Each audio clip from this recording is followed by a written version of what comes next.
Состоялось открытие 7-го Якутского международного кинофестиваля этнического кино в Якутске. Церемония открытия кинофестиваля началась с красной дорожки, где жители и гости столицы республики приветствовали организаторов, кинематографистов и актеров, гостей и участников кинофестиваля. Якутия активно развивает культуру кино, и, как отмечал глава республики, якутское кино превращается из феномена в полноценную индустрию. В конкурсной программе кинофестиваля будут представлены 9 картин, из них 2 якутских режиссеров.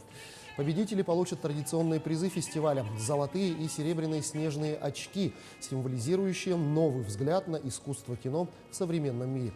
В программу кинофорума помимо основного конкурса войдут вне конкурсы и специальные показы, дистанционный всероссийский конкурс студенческих фильмов, а также большая деловая и образовательная программа.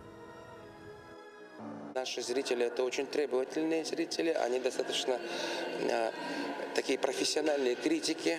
Это не просто люди, которые смотрят кино только ради удовольствия, а они еще и пытаются все постоянно понять, о чем фильм, что хотел сказать этим режиссер. То есть они оценивают совсем по-другому. Поэтому благодарен нашему зрителю, приглашаю всех разделить с нами это веселое торжество, наш праздник.